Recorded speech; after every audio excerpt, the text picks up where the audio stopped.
Hi, welcome to the video. Make sure to like and subscribe if you enjoy, and comment your thoughts and opinions on the stories. Let's get started. Am I the antagonist for not buying my stepbrother's comfort food? So I, 33F, have 3 siblings. Ben, 30, Kate, 29, and Chris, 28. When I was 14, our mum passed away due to a health issue. It hit us all hard as we were a very close family. Our mum was an amazing cook and all of us had this one dessert that we mainly made with her. I used to make homemade ice cream with her. Ben used to make macarons with mum. Kate made the best cookies with her, and Chris and mum made cheesecake together. It was our dessert to make with mum, and we looked forward to our turn to make our dessert. When she passed, I think we all still clung to our memories of her cooking as it was a massive part of her. Our family became very food oriented, and we found comfort in that. Our dad learned how to cook her recipes, and we still have fun cooking together. However, all of us kids still find the most comfort in our desserts. About 2 years later, my dad started to date Linda, who had a son, Liam, 16, who I knew from school. Linda was very nice, and we all got along, and Liam and I were already friendly with each other, so we quickly became friends and my siblings also liked him. They later got married, and we've been happy. Although I don't consider them my family, I'm still very close to them.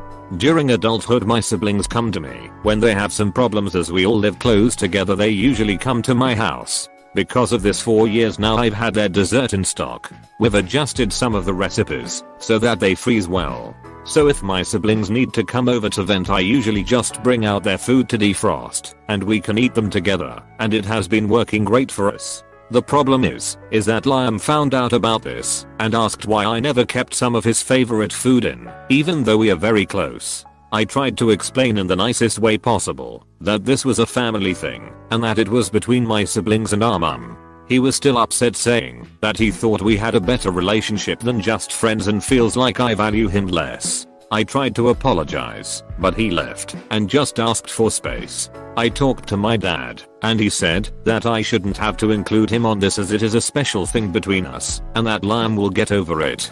But I feel a bit guilty as it won't be hard to do and would mean a lot to him. Anytime Liam wants, he can ask his mother to prepare him some comfort food. Your mum is not someone you or your siblings can ask. That is the distinction.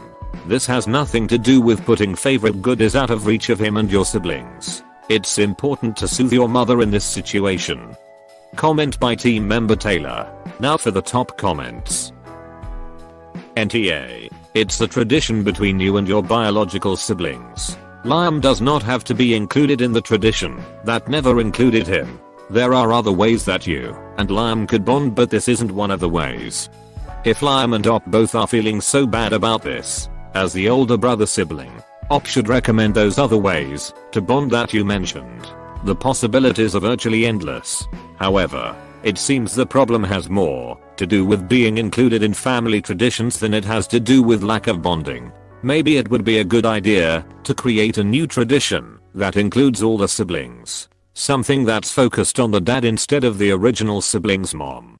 Now, I can understand you wanted to keep up the tradition you and your siblings had with your mom, and how that is special for you all. It's also easy to see how Liam can feel like he's been excluded. Maybe a compromise? You could honor your mother's memory and the love she showed you by finding a dessert for you and Liam to cook together. I know the specific food items have specific memories attached to them, but maybe brownies or cake could become something for Liam and you to bond over. Make him feel like part of the family, but keep the core traditions you had with your mother in place. I really like your suggestion.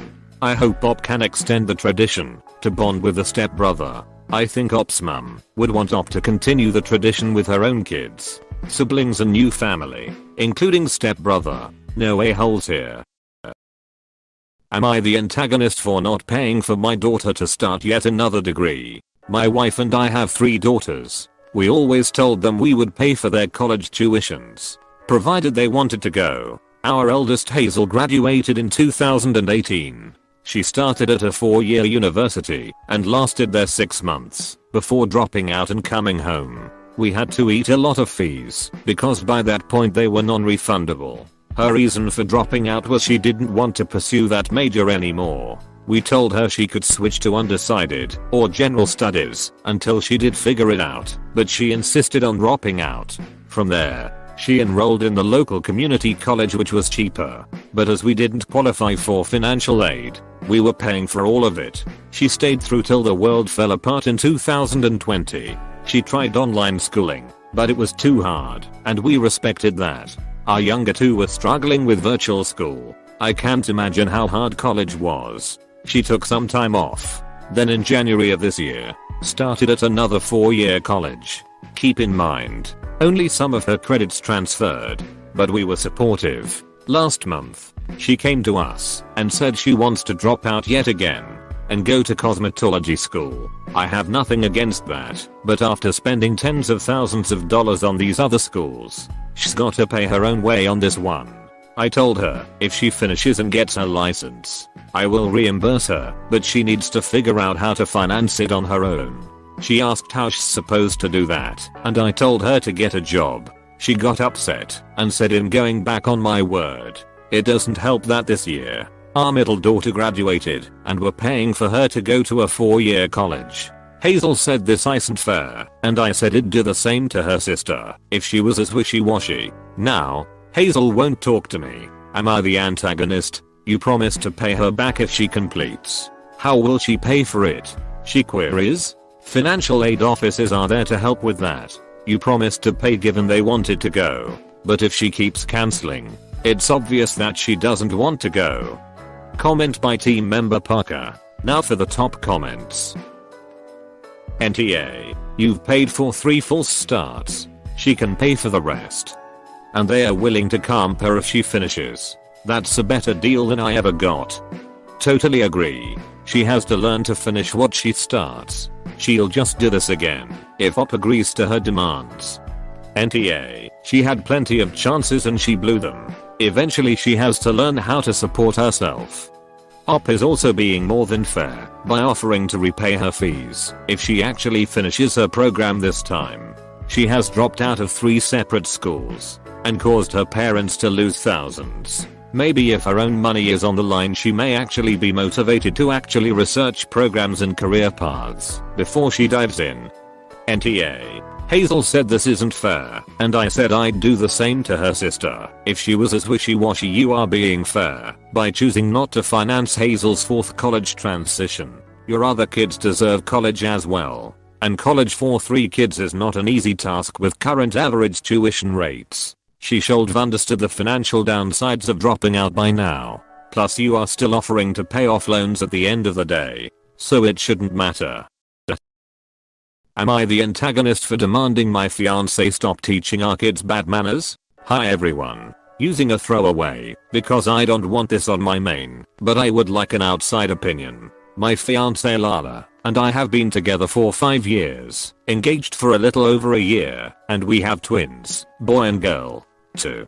5. Our wedding is in 2 months. Lala usually takes care of feeding the kids in the morning, since I work early, and so I never noticed this until recently. I took a week vacation from work to just spend time at home with my kids and Lala, and started to notice something that bothered me. Lala has been teaching our kids bad table manners, and sees nothing wrong with it. I hadn't noticed this before, as they don't eat this type of food for lunch, dinner, snacks, or eat it all the time. So I guess I just missed it as I wasn't home, or she fed them other things on the weekends. This morning I was helping Lala make breakfast, and then I got the kids ready while she brought their food out for them. As they were getting ready to eat, I noticed they didn't have forks, spoons, so I told Lala I would get them, and she said there was no need. I watched instead, and she gave the kids tortillas that she ripped into pieces, and they were using their bare hands to grab the food using the pieces of the tortilla. I asked her what she was doing and that she should be giving them utensils, but she seemed shocked that I was concerned and said that's how they always eat it.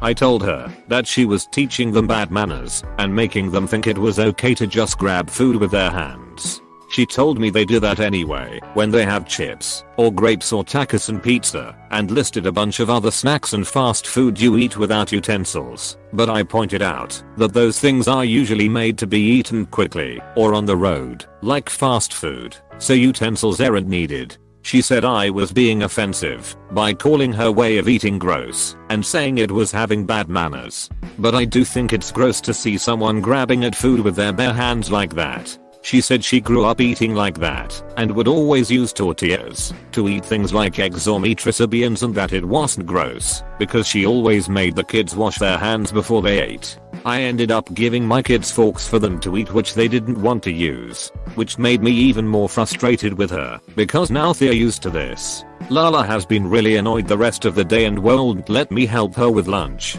And earlier she was walking around the house speaking to someone, probably her sister, in Spanish about me, and I'm starting to feel a bit annoyed. Am I the antagonist? Edit. Wow, lots of replies quickly. They seem to be mixed so far, but I will add in that the kids can use utensils and use them with foods like zapspastasek. I just fear that allowing them to continue using their hands will make them used to it. This is how 2-year-olds eat, and a tortilla doesn't require a fork. With the exception of Northwestern European culture, using a flatbread to scoop up food is customary practically everywhere. To say otherwise is to be racist. Comment by team member Alex. Now for the top comments. AITA 1. This isn't bad manners. Lala is from a different culture than you. And in a lot of cultures it's common for people to use a piece of bread, tortilla, naan, injera, etc. to scoop up their food. Ethiopia, Pakistan, some Latin American countries, and even New Mexico, too. Plus your kids are 2 years old. It takes a long time for toddlers to master using a spoon, and especially a fork, and many if not most children eat with their hands at 2 years. Calm down. Apologize to Lala, and just make sure the kids get some practice using a utensil when you eat with them, yogurt or pudding or something. Bruh, in Pakistan we even eat rice with our hands. AITA based on your Reddit, I'm guessing Lala is Latina. It's super common in other cultures to eat with your hands also. It sounds like they're only doing it for breakfast. Your kids know how to use utensils in situations and for meals where they should be using utensils. So there's no reason to throw a hissy fit over them eating with their hands. Especially considering Lala has them wash up. You shouldn't have had children with a brown person if you can't handle them passing their culture down to your kids. I hope you know that in other countries that's how they eat. I'm white and even I know that in a lot of cultures, they use bread as their utensil.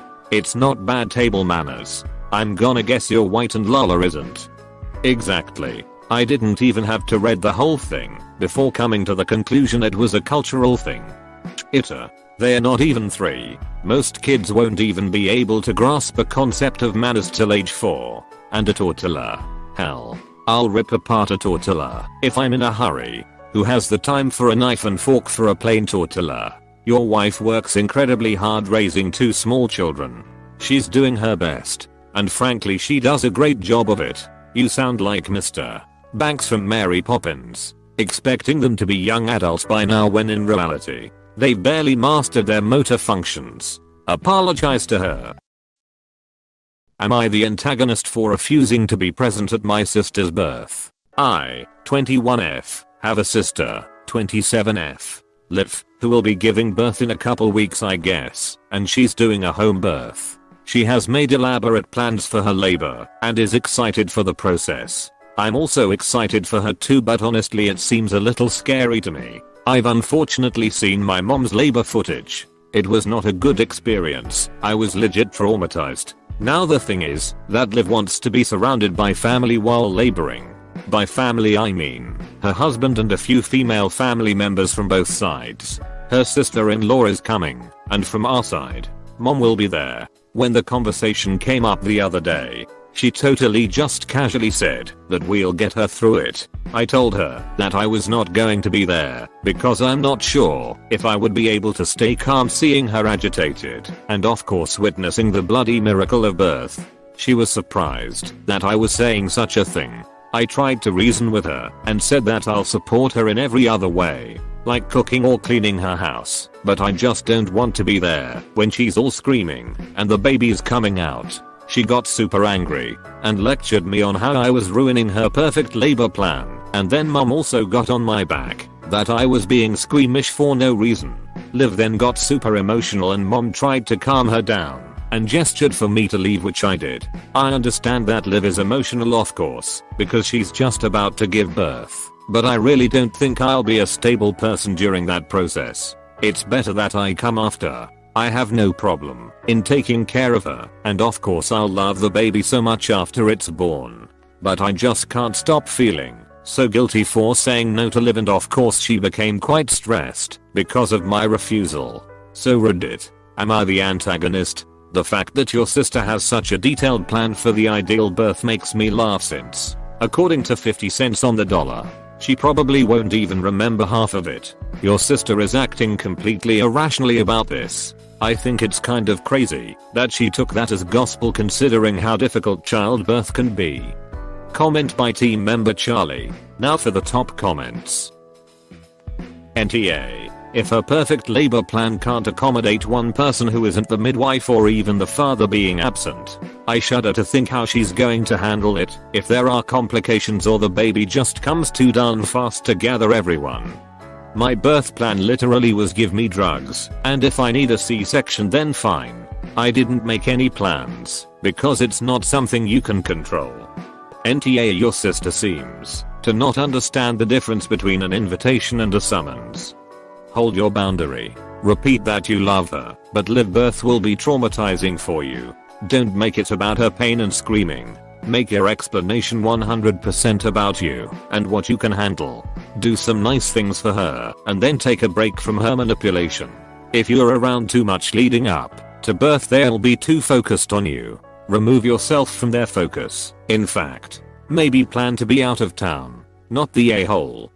NTA. I think a lot of people don't realize that just because you're giving birth your way doesn't mean you get to dictate who has to be there. If you're not comfortable being there, then that's it. Sure, it's nice to have your brother/sister there, mom/dad and partner, but not everyone can deal with the blood and situation. My brother can't see blood or he'll pass out, so he wasn't there at the birth of his daughter, in the room. But she had plenty of support and understood his situation and wasn't upset by it. Am I the antagonist for saying no and leaving a pregnant Coworker? Hi, I go by the name May, not my real name, but pretty close to my real name. I've been working for this company for years now, and now I'm financially stable position. The idea of ride sharing seems alright since I own a car. My friends ride with me all the time whenever I go home. I don't mind making few stops there since I can spare few minutes. This became a routine, and I found this quite tedious. I feel like I'm their personal driver. I told them that I'm taking a break from driving and decided to take bus rides to work. Sometimes I like to unwind alone before going home. This friend, now 4 months pregnant, liked to ride with me without even asking if my schedule was free. She just hop in the front seat knowing that is reserved for my niece. I'm picking her up from school after work. I shrugged and kept this routine for a while until my father suffered from stroke and we sisters took turns in caring for him while recovering. I resorted to bring my car to run for errands and appointments. I knew this will take time for my father to recover, so I made few arrangements on work, leave on time, and not waiting on my friends. I told them I can't make any side trips, give rides on my way home, so please get another ride. And I told my pregnant friend also that she needs to find another ride to go home. She asked why. We go on the same road home. It shouldn't be that long. I said no, I'm sorry. Get another ride. I can't spend any time since I can't let my mother do all the work. My niece is expecting me to pick her up early at this point. Fine, have it your way. She got annoyed at me and went off mad. Note, she gives me mean looks at work and gossips about me being a bitch. My mother was worried about my mental health at work since it was affecting me, and my relationship with friends in work turned sour. Thank you for comments. I'm letting out my feelings inside my car. No, they won't pitch in for fuel or fork any money. Ha ha ha. I won't drive while I'm rattled here. I won't risk it, so I need to calm down first. As of the moment, I'm thinking, how did it turn out like this? I knew was a good friend and a Coworker. For now I'm thinking of filing my resignation next month if this goes down. My other friends told me to cool down for a while and find another work. I have this idea to work as part-time instead of full-time. Note 2. Thanks again for tips. I never expected to get these many responses. I held off my resignation. The hours got wind of this, and we were both called to meet up this week. I was surprised to find out various gossips about me. Anyways, I appreciate the comments. I knew myself that I'm a quite pushover and that's my fault, also that led to this rideshare. Some of my coworkers noticed the change. I now say no or not now firmly. I knew some people don't take refusals well, but not all circumstances favor them. NTA. Till I got another employment. I wouldn't quit my current one because of them. I would also discuss it with ours. I would have never given them a ride. No matter how expensive petrol is. Screw them and don't worry about it at night. Comment by team member Jordan. Now for the top comments. NTA, you are not her personal Uber. Whoever is mad at you at work can drive her around. Yeah. And I think OP doesn't understand carpooling. They pay you for the inconvenience. They don't get free rides. NTA, they all took advantage of your generosity. Did they ever give you money for gas? NTA, and go 2 hours and have her dealt with. She is being a bully. Also starting rumors and making it an hostile environment for you to work in. Many hours and companies are very aware of mental health. So make sure you file against her. Also with Opstad, which by the way I hope everything is okay, stroke that just piles on the shit train. NTA, you have family obligations to hold and made arrangements with work and stuff to take care of things. If she's holding these feelings on you and feels like she should be priority because she's pregnant, then she's the A.H. You made it clear and treated every friend the same regardless of their background story.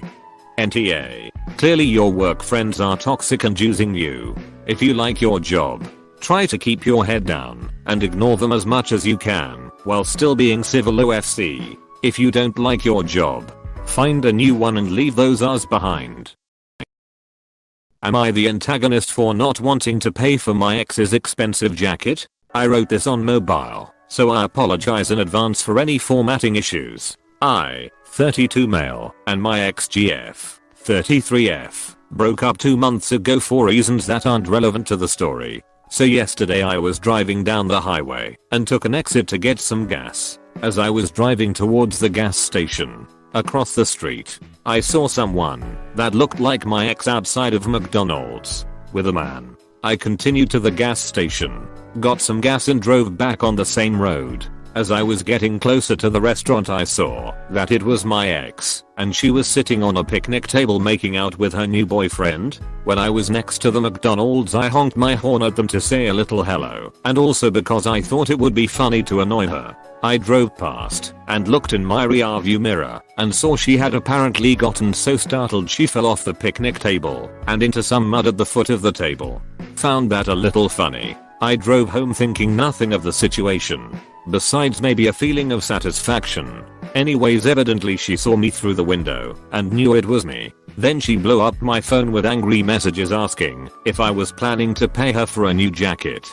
Apparently it was this fairly expensive silk or something jacket, $350 plus. I texted her back that I was not in fact going to pay her back. She called me an a-hole and said she was going to take me to small claims court, which I think is a little much, but I'm assuming it was a bluff. This whole thing is her fault for wearing such an expensive jacket out in this summer heat and being weirdly scared of a honk. So Reddit, am I the asshole? Edit. Thank you all for the input. I'm going to reach out to her to see if I can pay her for her jacket to be cleaned. I'm not going to be buying her a whole new jacket though. AITA, do not bother your ex and at the very least, pay to have her jacket cleaned. It wasn't proper to honk at her in a way that so horribly surprised her. It's unreasonable for her to expect you to purchase her a brand new blazer. AITA, in the future, don't bother your ex-partners. Comment by team member Shannon. Now for the top comments. Info, are you all side characters on Trailer Park Boys? AITA, leave your ex alone. You're 32 yet sound 18. As far as the jacket goes, I don't know if she can make you pay for it legally, but quit being childish. Edit, paying for dry cleaning would be a good compromise. TBF, she was apparently making out with someone on a McDonald's picnic table. So she sounds about 18 tool mayo. AITA, and now we know why she's your ex. Info, I'm not so sure. And I actually kinda think the reasons they broke up are relevant to the story. If they broke up BC they grew apart, or realized they were a poor match, or BC op is an R, or even BC the ex is an R, then he's tar in this situation. But if they broke up BC she was cheating on him with the guy he saw her with, I would not begrudge him a honk of the horn when passing her, nor the joy of seeing her fall into mud.